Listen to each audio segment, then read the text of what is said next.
먼저 시간에 부활에 관해서 얘기를 했는데 그게 전화가 오는 바람에 중간에 끊겨가지고 제대로 이게 녹음이 안 됐어요. 근데 여튼 부활이라고 하는 단어에 대한 언어가 무슨 의미를 담고 있는가 하는 것이 가장 중요하지 않나 이렇게 생각이 되어요. 부활이라고 하는 말은 다시 산다. 그럼 다시 사는데 사람은 틀림없이 태어나면 죽게 되어 있는데 다시 나는 것이 무엇인가?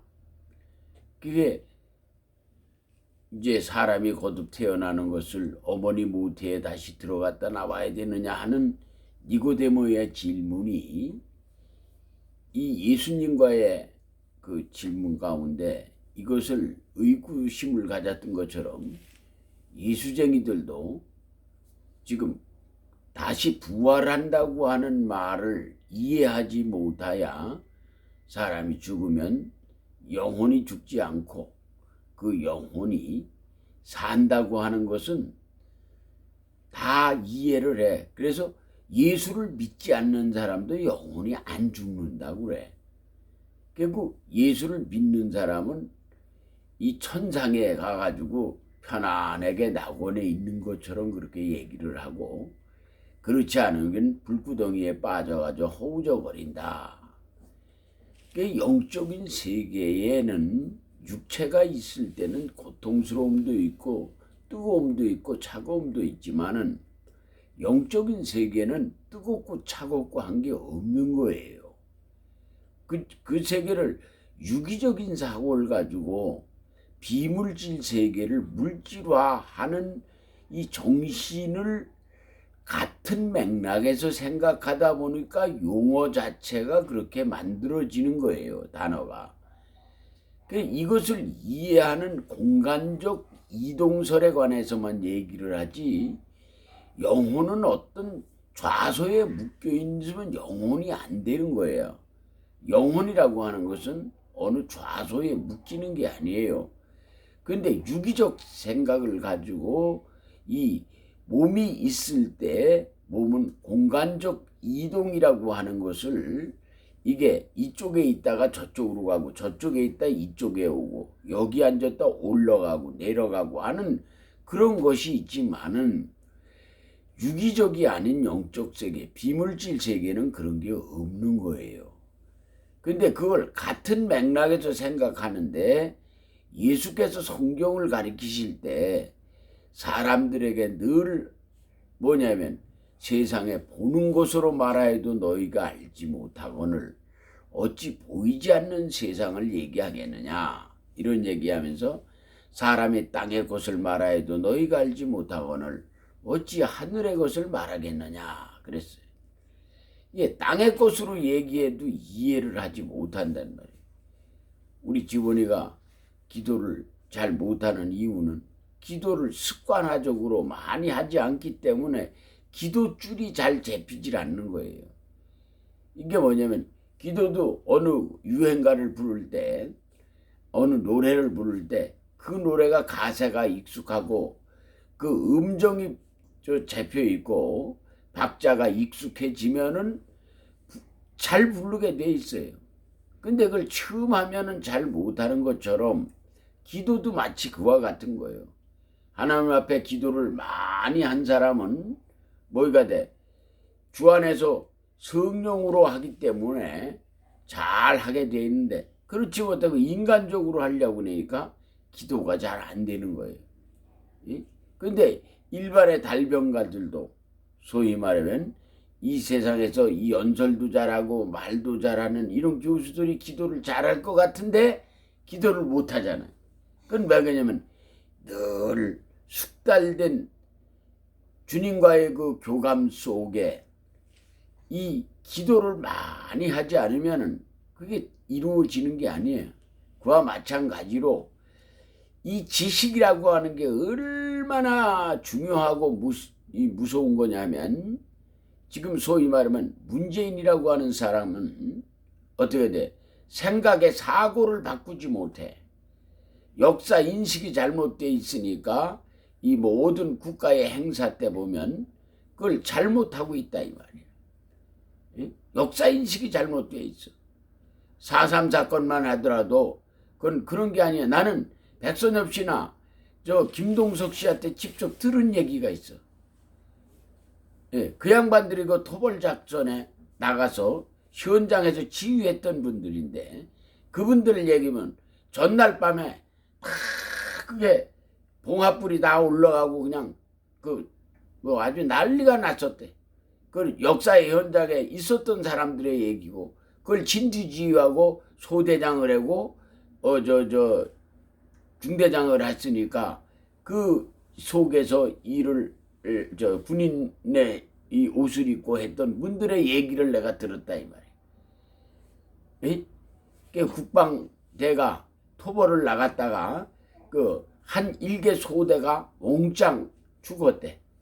그래서 그 다음날 그걸 보고를 했더니 도저히 이제 더 이상은 참을 수가 없다고 그랬었는데 제주도는 그 당시에 다 남로당이었어.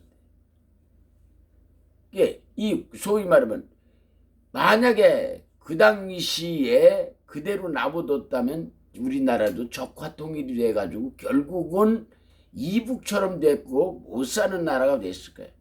그러나 우리나라의 역사 인식이 이렇게 바뀐 것은 교육감을 뭐를 했느냐면 투표를 해서 뽑게 되다 보니까 지금 전교조 교사들이 교육감을 했는데 보수 우익들은 너도 나도 내가 해야 된다고 생각하고 단일화가 안 되는 바람에 전교조가 가리켜 내려온 지 뭐냐면 20한 몇 년, 한 30여 년 가까이 되다 보니까 결국은 대한민국 오늘날 중추신경에 40대 50대가 다 뭐냐면 전교조에 물들어져 있다 이 말이에요. 그러니까 나라의 명운이 암울해.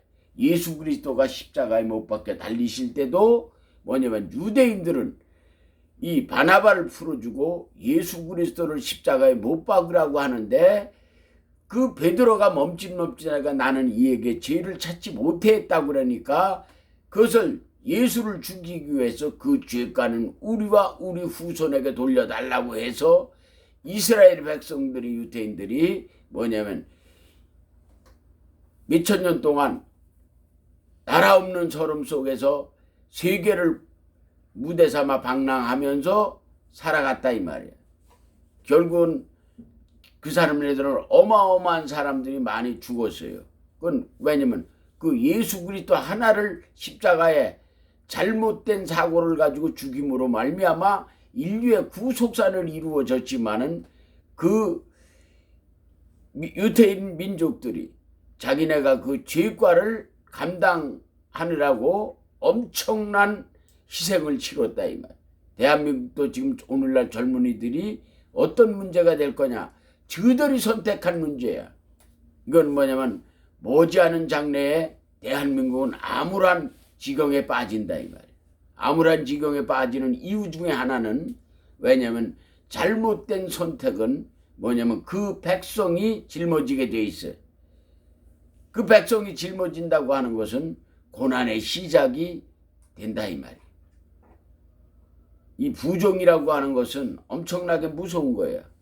3.15 부정선거가 결국은 4.19를 불렀고 뭐냐면 그 부정 속에서도 장년이가 이끌던 내각이 결국은 제대로 끌지 못함으로 말미암아 군사 쿠데타라고 하는 걸 통하여 대한민국 요만큼 먹고 살았는데 이제는 다시 추락의 길로 들어간단 말이에요. 만약에 이게 내 생각에는 금년 안에 트럼프 대통령이 왜냐면 자기의 선거 때문에 지금 국제정세를 돌아볼 틈이 없을 때에 뭐냐면 대한민국은 첫째 토지공개념, 두 번째 두책지정제, 세 번째는 차별금지법, 네 번째는 뭐냐면 동성애 보호법, 다섯 번째는 동일임금 노동제. 이 5가지가 이게 법안을 처리해버릴 거라고. 법안이 처리가 돼서 헌법이 만들어지게 되면 그 국가의 골격 자체가 뭐냐면 그렇게 되면 지금 30%의 사람이 세금을 내서 우리나라 지금 나라 경제 살림이 이끌려 가는데 70%는 얹혀가는 거거든. 근데 70%가 선택은 있는 사람 것 뺏어서 나눠준다니까 지금은 그것이 잘한다고 생각하는 거야. 그러나 자유시장 경제 원리가 무너지면 그 국가는 장래가 없게 돼. 사회주의 정책에서 도저히 발전이 없으니까 흰 고양이 검은 고양이 가리지 말고 잘 살 수 있는 길을 선택했던 뭐냐면 저기 중국처럼 그 등소평이가 아니었으면 오늘도 중국은 엄청난 수렁에 빠져 있을 거란 말이야. 그러나 등소평이의 말 한마디가 결국은 오늘의 중국을 가져왔는데 금년에 코로나 바이러스 때문에 중국 생긴 이래 6.8% 마이너스 6.8%의 이 경제애를 가져왔단 말이에요.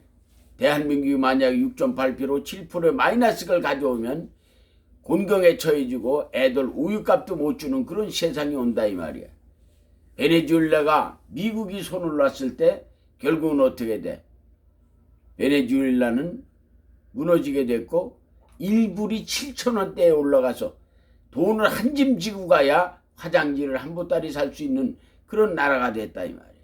대한민국이 그렇게 우리 어렸을 때는 어마어마하게 어려워가지고 우리는 이빨 닦을 치분이 야중엔 나왔지만 그전에는 소금 아니면은 개울가에 나가서 고운 모래를 손바닥에다 건쳐서 이빨을 닦았던 그런 시대가 있었다 이 말이야. 그러면 지금 젊은 사람이 봤을 때는 옛날 사람은 되게 미개했다고 그래. 미개한 게 아니라 그 시대적으로 경제 사정이 그거밖에는 안 됐던 시절에 살았다 이 말이에요. 지금 내가 하고자 하는 말은 사람이 거듭 태어나는 것은 한 국가가 고통이라고 하는 엄마가 산파의 고통이 없이는 새 생명이 나올 수 없는 것처럼 대한민국이 새로 거듭 나려고 하면 이 고통을 한번 겪어야 되는데 이 순환의 고통 없이 우리 후손들이 잘 되기를 기대했는데 그렇지 못한 것이 참으로 안타깝다 이게. 근데 내가 이 유튜브를 남기는 것은 성경적 이해가 부족한 한 기독교의 그 중심적 종교가 그 생명을 다하면 역사적으로 500년 주기로 이게 역사가 바뀌게 돼 있는데 지금 대나무가 올라가다가 매듭을 져야 높이 올라가는 것처럼 그 매듭 짓는 시기의 지금 종교 개혁의 시대가 돌아오고 있음을 우리에게 보여주는 장면이야. 첫째는 부활이라고 하는 인식 자체가 기독교적으로 잘못되어 있다고 하는 사실이야. 그래서 이렇게 지금 뭐가 잘못되어 가고 있는 거예요. 이 잘못되어 가고 있는 것이 결국은 새로운 시대를 여는 이 문이 열리는 시대에 지금 도래하고 있기 때문에 이 매듭을 짓느라고 이렇게 엄청난 문제가 있다 이 말이에요.